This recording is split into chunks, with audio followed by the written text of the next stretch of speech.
Hello gamers, I'm Valkyrie, the current EU Masterclass winner and rank 1 Valkyrie. Today I'm bringing you a complete Succession Valkyrie PvP guide.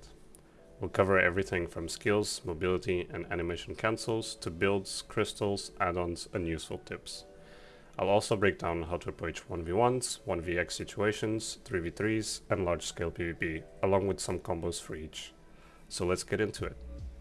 First, where does Succession Valkyrie stand in the current meta? Valk is probably in her most playable state since the shield throw era.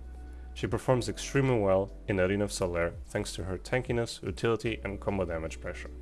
She's also become much stronger in large scale PvP, especially after the passive work that lets her heal allies when damaging enemies with certain skills. On top of that, her utility has received some really strong buffs. Her biggest heal now grants allies and yourself super armor for 3 seconds upon use, making it really strong for peeling. Heaven's Echo gives 40 accuracy to allies for 1 minute and Divine Descent provides allies with 40 DR for 20 seconds. Paired with PA, natural tankiness and CC heavy kit, this makes Valk the ultimate anchor to play with. She did lose some 1v1 pressure with the removal of the stiffness from absolute counter, but despite that, she's still a very solid duelist overall. Before we begin, this guide assumes that you know the basic PvP terminology like SA, FG, CC and more.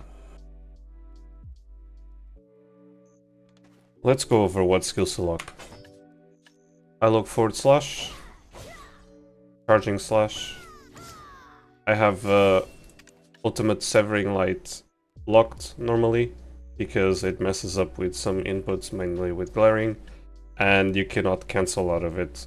So if I have it locked and it's just the base severing, even if I fat finger you can sidestep out of it. But if I have it unlocked, I have to do the full cast, which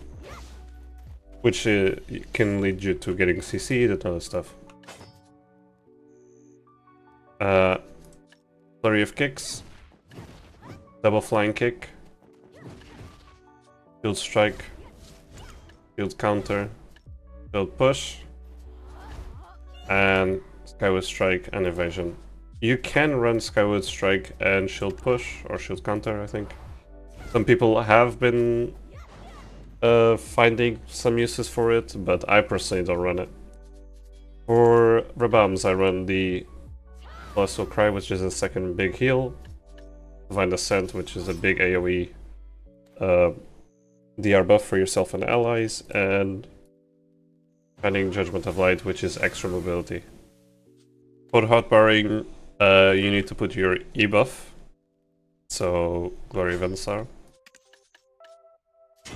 your PA, and everything else is for cooldown tracking, with the exception of Flurry of Kicks, which I'll explain in the tips and tricks section. Let's go over Valk's utility. Let's start with a passive. It got reworked, so now every time we hit an enemy with certain spells and there's an ally inside of that AoE, we heal them for 850. What spells are those, you ask? So, Divine Power, this one, Judgment of Light 1, 2, and 3. Notice that the Judgment of Light 3 procs twice, so the first instance, this one, and then this one. Fury and Enslar. All of them are super armor with the exception of Fury, which is frontal guard. So every time you hit an enemy inside of their AoE, you heal 850. Amazing to become a battle medic, since you're already tanky, and it's just spectacular passive now. It redefined our duty in the battlefield and our identity. We have Heaven's Echo, which is a 40 accuracy to allies and yourself. It also has a DP shred immunity component to ourselves for 20 seconds. Amazing spell, should always be used, but it's unprotected, so be careful when repopping it. We have our big heal, Breath of Alien, 4500 HP, gives 20% movement speed and crit height for yourself and allies on use for 30 seconds. And most importantly, it provides super armor for 3 seconds on use to yourself and allies. This allows teammates to get up after they get CC'd if they don't get re-CC'd. And it also to also pop it if you want to try a risky grab or something. Amazing spell, completely won rounds and games in Arena of Solaire. Super, super broken. And it has 1 minute 30-second cooldown. We have our PA, 50 DR for 6 seconds to everyone around you and yourself. On 4-minute cooldown. Amazing spell, super broken to peel off allies or survive being collapsed on or attempting engages. It's just, there's no shortage of usages for PA. Amazing, amazing spell. We have Celestial Cry, 3.5k heal, gives you movement speed, damage reduction, and accuracy to yourself and allies for various durations, so 20% movement speeds for 30 seconds, 20 DR for 60 seconds, and 20 accuracy for 60 seconds. Amazing, amazing spell. It's on 1 minute 50 cooldown, slightly longer, but it's faster cast, and yeah, it's just really good spell overall. We have Divine Descent, Shift Z, 40 DR to yourself and allies, 1 minute cooldown, it lasts 20 seconds. It also has a special attack component of 2% per 10 seconds to yourself and allies, and just amazing to also. You can also peel with it, but I often use it to keep my DR up and be unkillable. I forgot to mention, Fury also heals yourself for 1.9k.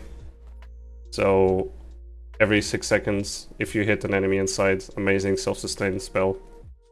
And yeah, that's the utility of Suckvalk.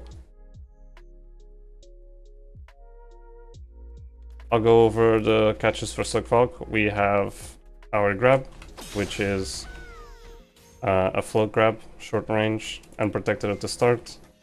We have our main re-CC, which is a double RMB or Shining Dash. It's an SA AD that has a stiff at the start, so it will cap people accidentally, so beware of that.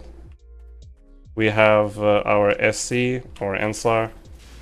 It is a bound, SA bound, and given how it works, because it teleports you to the target's position, you can go behind people's frontal guards. So it's great to punish specific spells.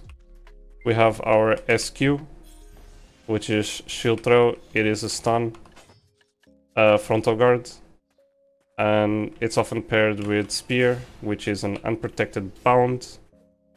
I often like to hide Spear being unprotected with a Glaring or SLMB RMB.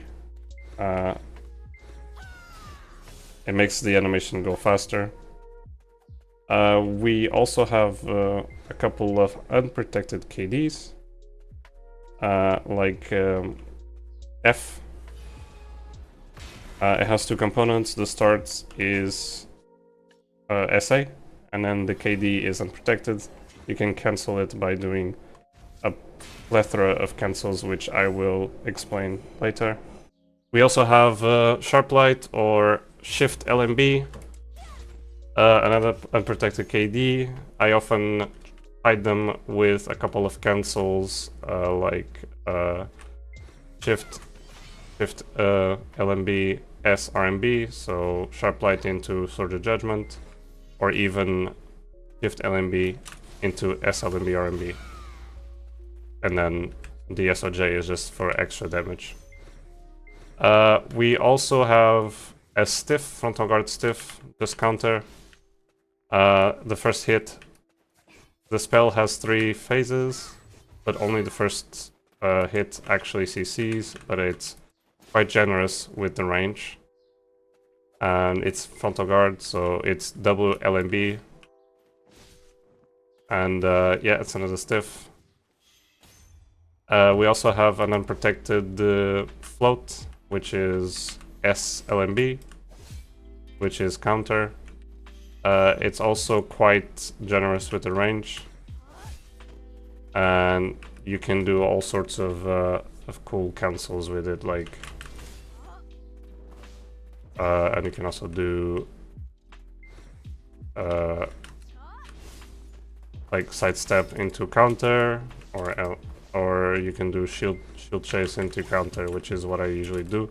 I usually do that when I want to sneak behind people's frontal guards and stuff like that. And yeah, that's most of the catches for XvX. There's the other more obscure catches, like Skyward Strike, or even Shield Counter, or even the kicks, but I personally don't use. Notice how I didn't mention LMB RMB. I don't use it as a catch, it's mostly as a re-CC, but it is an unprotected knockback. You can do all sorts of cool catches, so like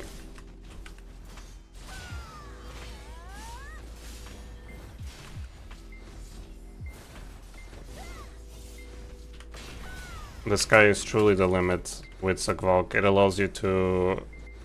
gives you so much tools, and the more you're comfortable with, the more you can answer to any situation that the game throws at you.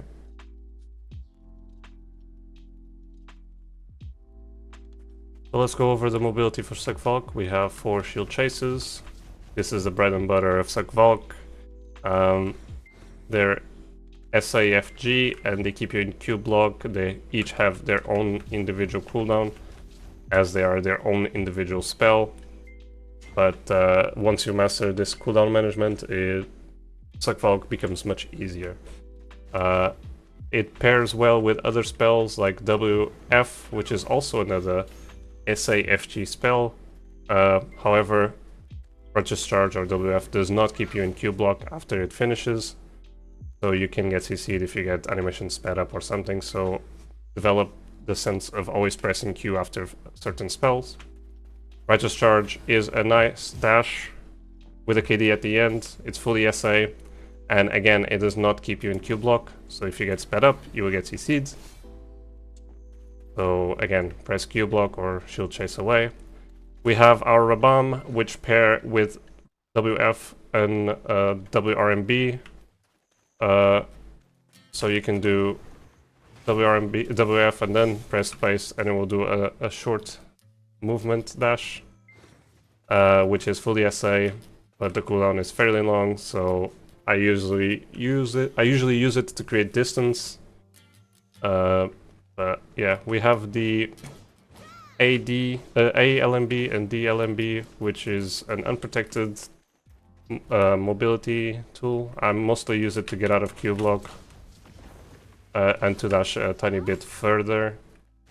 And also its main use is that you can use it to prevent fall animation. So if you keep holding, you won't get fall animation, however you will take fall damage. And we have SC, which is not necessarily a mobility tool, but if you're in a pickle and you want to get out, you can just reposition yourself with SC, as it is a blink. I use this a lot in large scale to get out, to jump into a shy or something. And lastly, the most important recent change is if you run out of shield chases, you can go into a SAFG sprint, which will drain your stamina, but it will keep you protected and it'll allow you to keep moving and well protected essentially. And if you stop, you just get back to Q block. And you don't have to hold shift the W, you just hold W after you start sprinting, and then once you run out of stamina, you'll get back to Q block. Amazing change.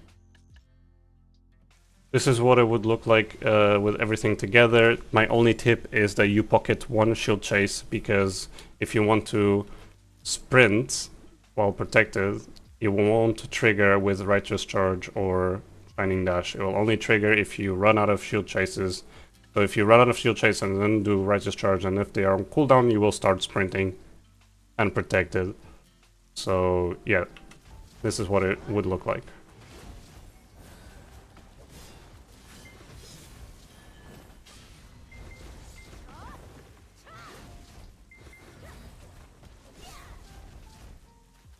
Here you can wait for cooldowns.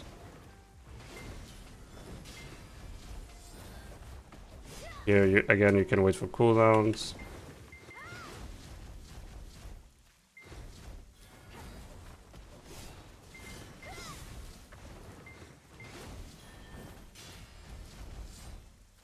You can sprint again. Sprint again because everything is on cooldown.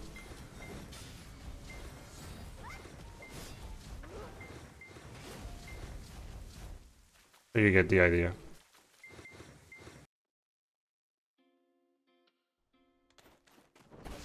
Succession has a ton of animation cancels. I'll show you the more useful ones.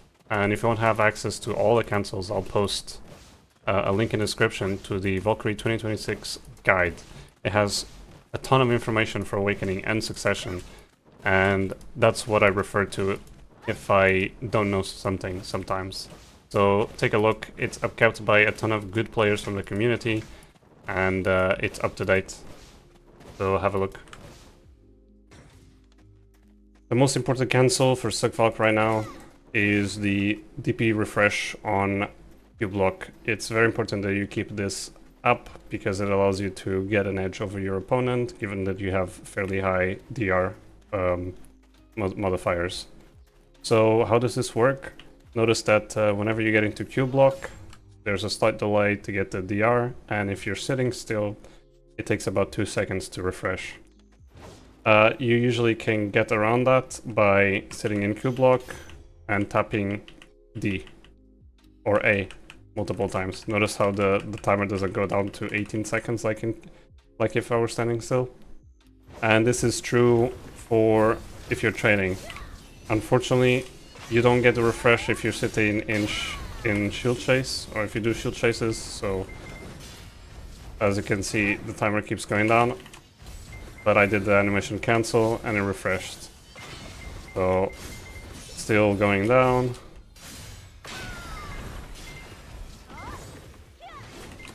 I did the animation refresh and animation cancel and it refreshed. That's another reason why I'm sitting like in Node Wars or something on my stream, and I'm always pressing this to always keep it refreshed before an engage. Let's go over the cancels for Sword of Judgment or SRMB. We have WC SRMB, F SRMB, Shift LMB SRMB, SRMB LMB SRMB, LMB RMB SRMB, WRMB SRMB, SE SRMB, and then the Rabam, which I don't use, so Shift X SRMB. So for shield throw, there's quite a few cancels. You can cancel into it and out of it. This is how it looks like without canceling anything. You start from FG and you just throw your shield. The most common one is SESQ, so spear shield throw. Another that I use a lot is SLMB SQ. You can also do sidestep SQ, not necessarily a speed up, but it flows well nicely. And you also have LMB RMB into SQ, but it's not really a cancel, it's just an animation link up. To cancel out of shield throw, you can do spear. You can also do shield chase. And you can also do WC to cancel out of it. So together you can do stuff like that.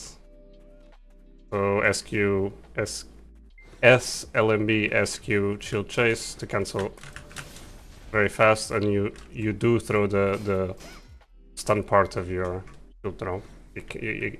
You throw like 2 catches in this instance, and it's super fast, and you don't stay in FG for that long. So yeah, that's the cancels that I use for shield throw. There's a couple cancels that exist, mainly with the Rabam, and one with kick as well. I don't use that, but I'll link them. There's a few animation link ups that I use for Prime Just Counter. The main one is Shift LMB, double LMB, so it's basically the same animation, and you can squeeze a bit of damage. There's also another one, but this one I use mostly in PvE, which is WC, double LMB. It's good to recover spirit and stuff. And you can also do, if you do get a catch with double LMB, you can do Shift LMB, just like that.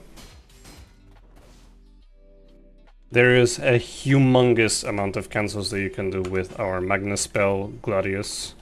The full cast is SA at the start, and then the bonk is unprotected, it is KD.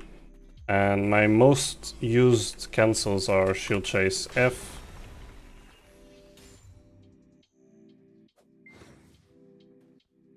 SEF.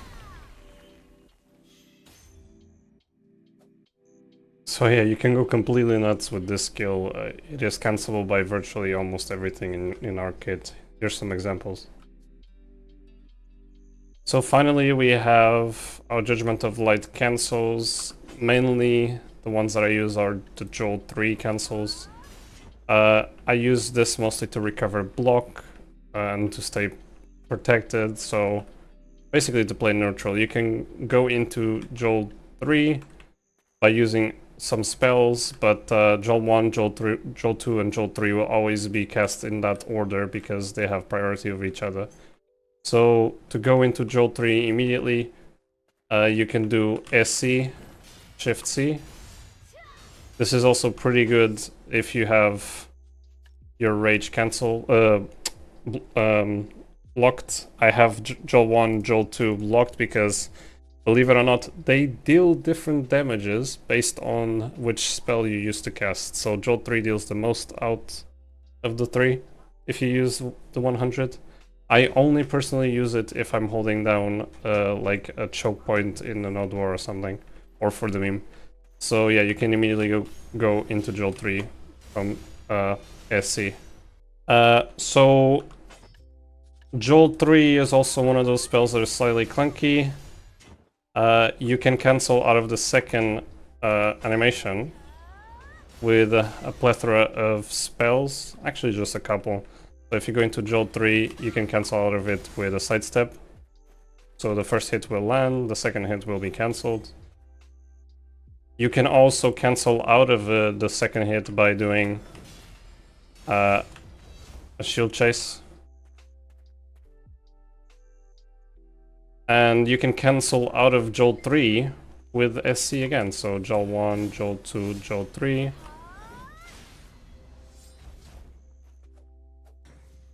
And that's pretty much all the cancels for Joel 3. In the beginning of the video, I said I would explain why I have Flurry of Kicks hotbarred. The reason is that if you lock it and then put it in your hotbar and assign it to a key that you have easy access, for example, I have it on my mouse, you can do stuff like you have your weapons put away, you can sprint, tap it, and immediately go into Q block. It's very useful to move in between places and immediately go into a fighting position. You don't have to do the whole this animation. And then the minor tip is that you can cancel the last few frames of Shift Q animation with the sidestep. The reason to do that is you can go back to fighting or not get punished as easy when you're rebuffing. But if you mistime it, you will lose the buff. So you need to practice a bit, and it's dependent on your cast speed and everything. One of the most important tips and something that you need to master is the ability to hide the only crit buff that we have in the kit. Without it, your damage will always be subpar because you'll never have 100% crit rate. There's a couple of ways that you can do it. I use the first one a lot, which is SLMB RMB. It is amazing to fish for catches, and it is also amazing to, if you get a catch,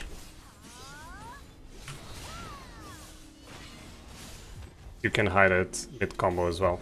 But it's still a few frames of unprotected, and you will still get caught if you have bad ping. But it is an improvement over fully casting it. Here's another example of almost protected combo with spear sneaked in.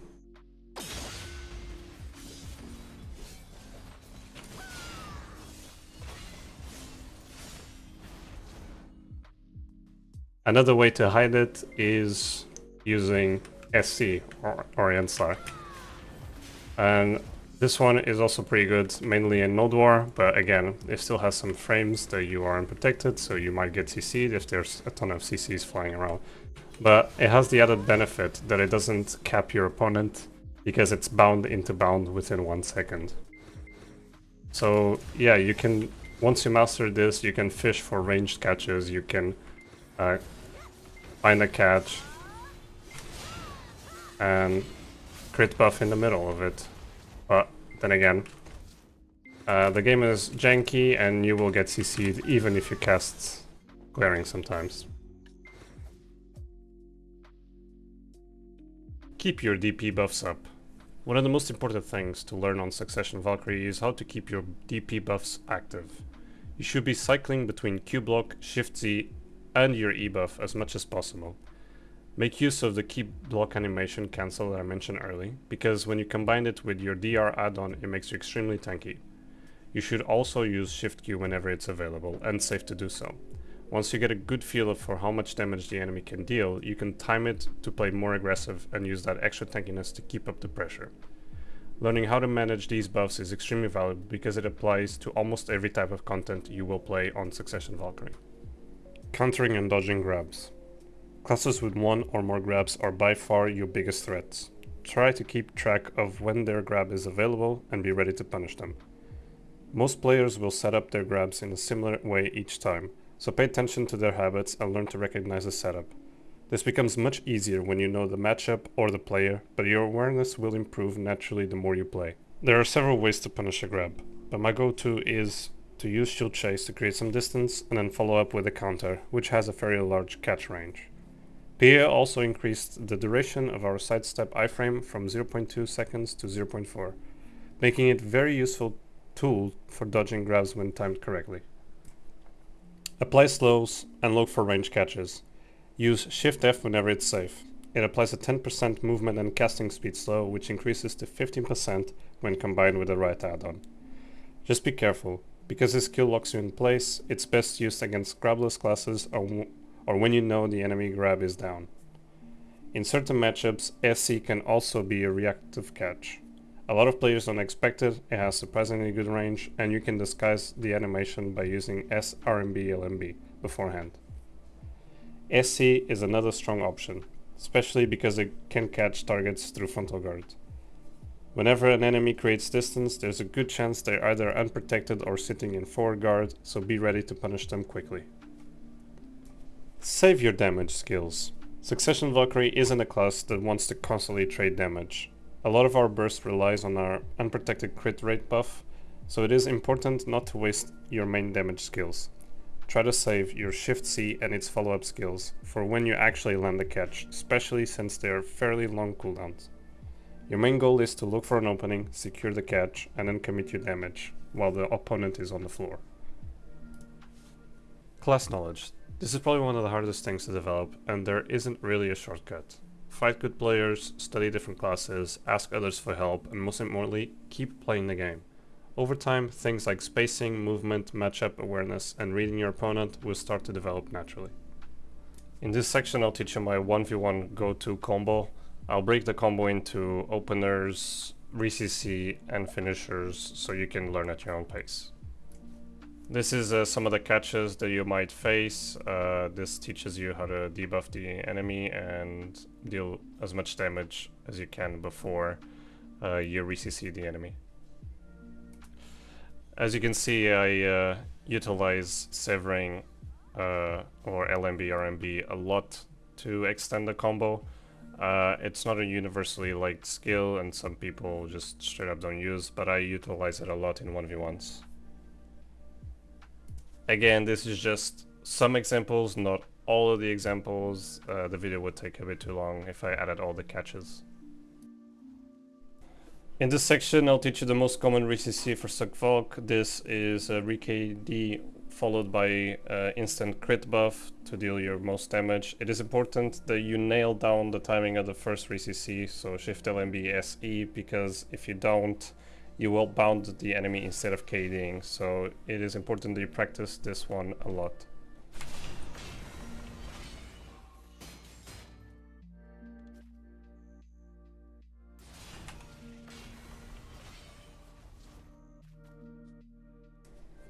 In this section, I'll show you a few examples of a full combo using openers and RCCs we've covered so far. It is important to be comfortable with all the previous steps before attempting this combo. Even being slightly late on some certain timings can throw off your RCCs and cause you to miss the reset window. The full combo is possible without an alchemy stone, but having one allows you to fit your damage in more quickly and gives you more room to squeeze extra skills, especially an extra attempt to down smash. It's also worth mentioning that I'm playing at 240 FPS in most of the time, and SuckValk does benefit from higher frame rates.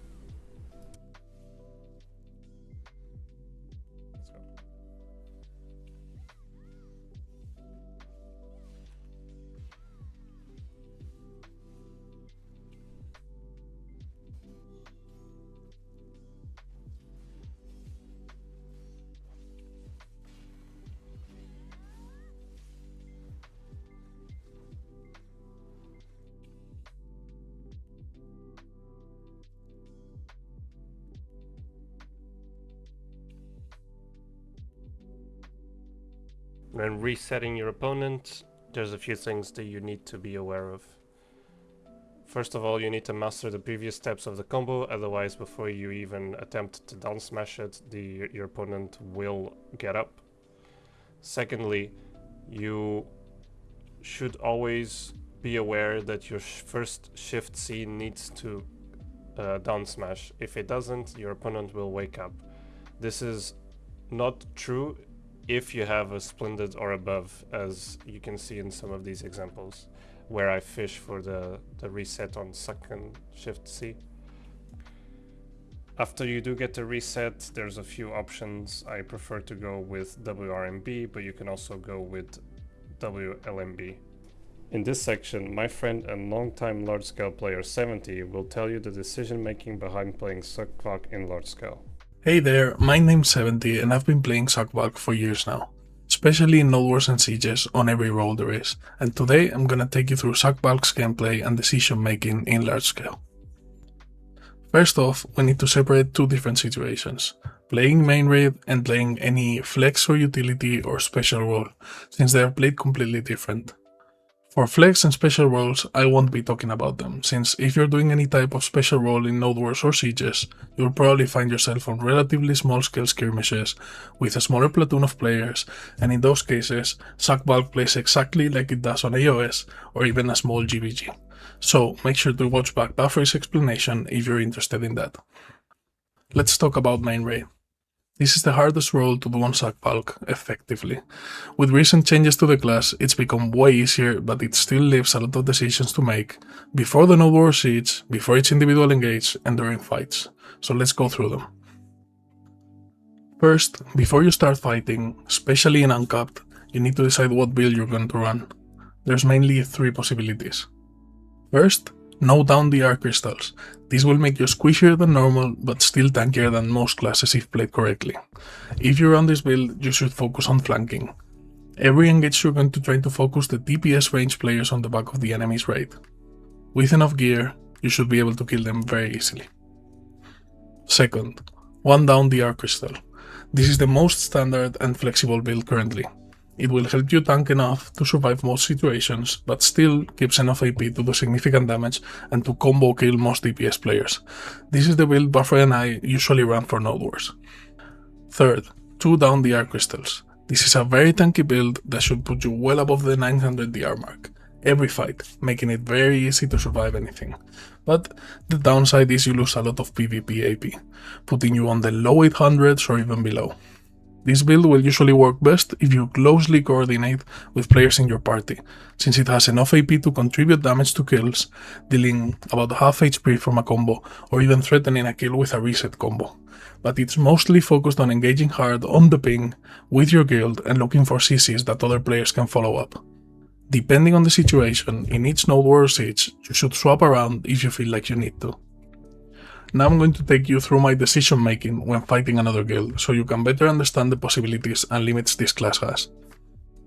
Before any engage, you need to have your defensives up. This will make sure you do not die before you have an impact on the fight. Our main defensive buffs to keep are going to be Heaven's Echo, E-buff or Divine Descent, and your DP add-ons.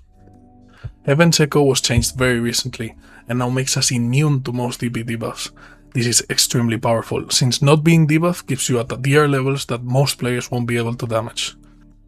You will feel tankier on a 0 DR crystal build with Heaven's Echo up, than on a 2 DR crystal build without Heaven's Echo up, so make sure to manage it very carefully. Then E-buff and Divine Descent, apart from other buffs, gives us 50 DR and 40 DR respectively. This combined with the Heaven's Echo buff is very strong. If none are available, make sure to reset your shield block DP debuff for 30 DR. Ideally, you want to have both Heaven's Echo and one of E-buff or Divine Descent up when engaging, to be the tankiest possible. Once in, make sure to pop your DP add-ons quickly for another 20 DR. When engaging the enemy, I usually start with the following. First, I get my buffs up, then I move into enemy range with Shield Chase or Righteous Charge. Once I feel like I'm close enough, a Shining Dash for a burst protected movement and a KD at the end. And here is where you face your first decision. Depending on the call from your shot caller and how you see the fight, you could do 3 things.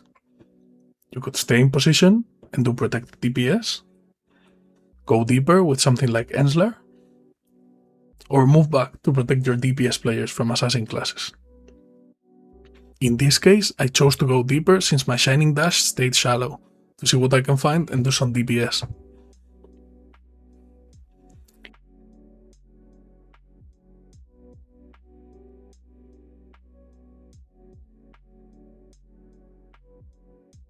In this other example, I make the same decisions, but I make sure to find one of the ranged DPS players, to prevent them from hitting our guild for free.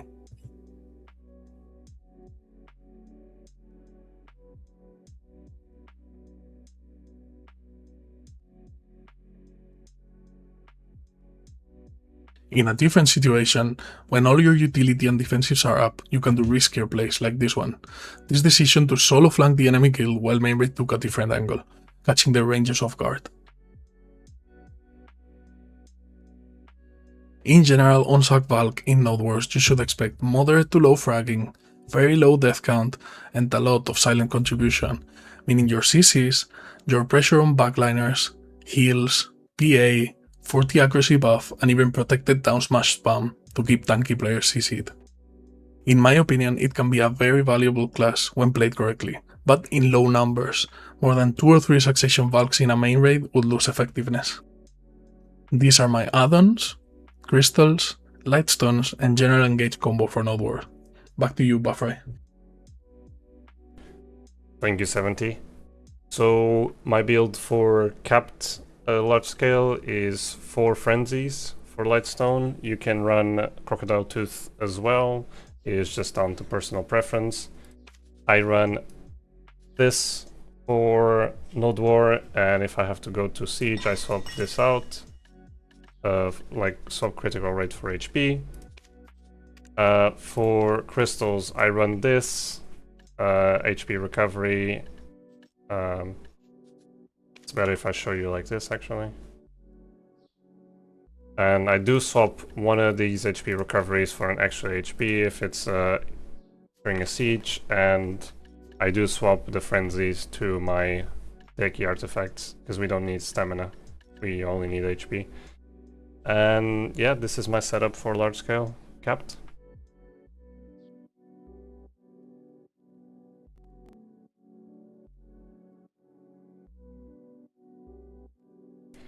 There will be situations where you find yourself outnumbered, whether you're ratting around in large scale or your teammate goes down in AoS. These tips should help you survive longer, create opportunities, and increase your chances of turning the fight around. As mentioned before, always keep your DP buffs up. Always stay moving. The more comfortable you are with Valkyrie's limited mobility, the better you will be at cycling through it efficiently. Staying in one place for too long leaves you vulnerable to grabs, incoming damage, and other threats. Identify the biggest threats around you, and try to isolate them. This could be a grab class, a caster, or a ranger player. You can deal damage fairly protected, and look for an opportunity to pop your crit buff.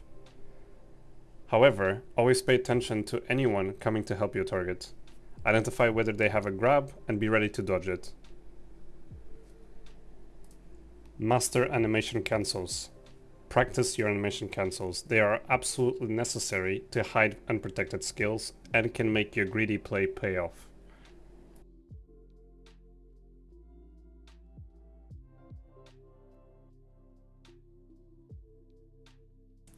Succession Valkyrie can really shine in small scale PvP.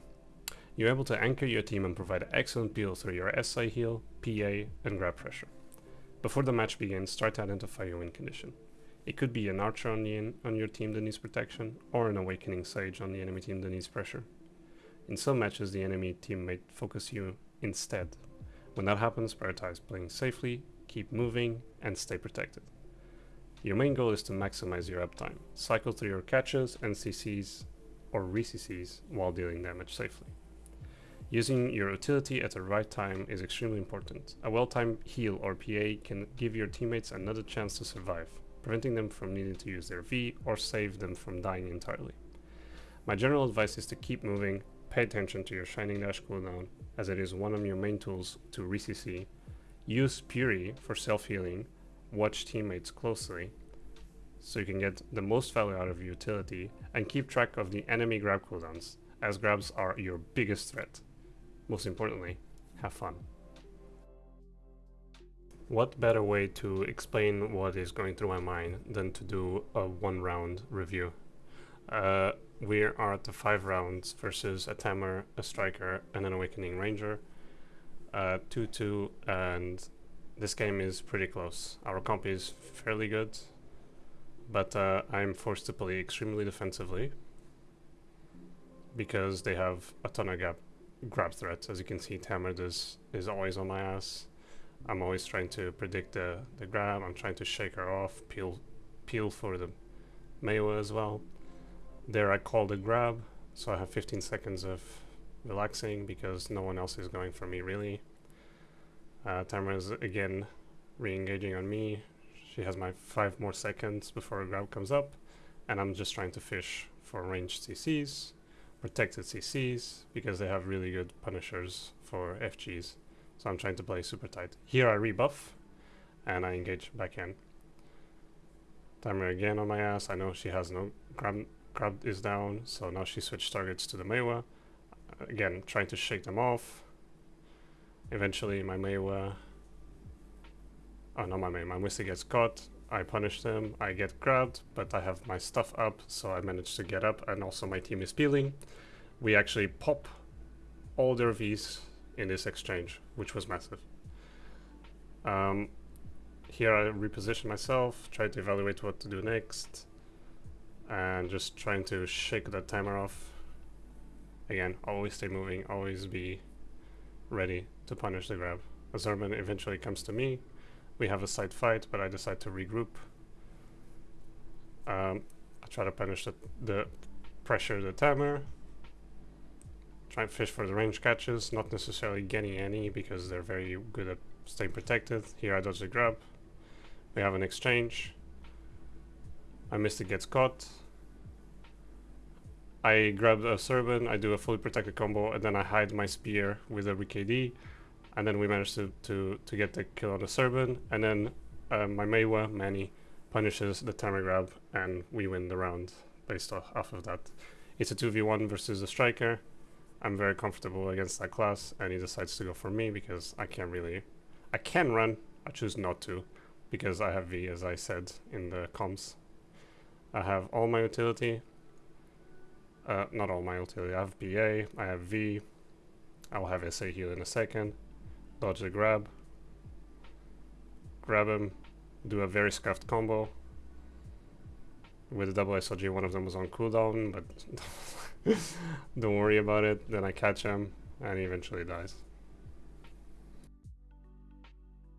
Here's we have Suck Nova, Suck Valk, and Awakening Lan versus Awakening Zerker, Awakening Mystic, and Tamer. So the play was to basically ball up. Suck Nova is extremely tanky, and with your passive now, you can basically just ball up and kill people. Like the Mystic died there, even though she V'd because of the damage that we were able to output. And even if you get grabbed, you were able to peel them off.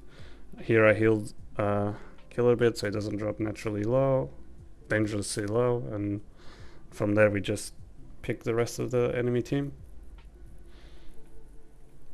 Here I try to peel, but I'm a bit unfamiliar with the Tamer kit, so I missed, but it didn't matter. And then we pick off the Awakening Zerker, and that's the round. These are the add-ons and the combos that I use. I really hope you found this guide useful. If you did, please consider subscribing and leaving a like. I had to redo this guide after I had some issues with the last one, so it took a long time and effort to put it together. So any support is greatly appreciated. If you have any questions, you can find me at twitch.tv/Valkyrie, where I stream regularly. Check out the 2026 Valkyrie guide that I mentioned earlier, which has plenty of useful information for both Awakening and Succession Valkyrie. You can also join the Valkyrie Discord to meet other players, discuss the class, and ask any questions you may have. I'd like to personally thank 70, Lord Menzies, Visaya, and everyone else who helped me put this guide together. Good luck on the battlefield.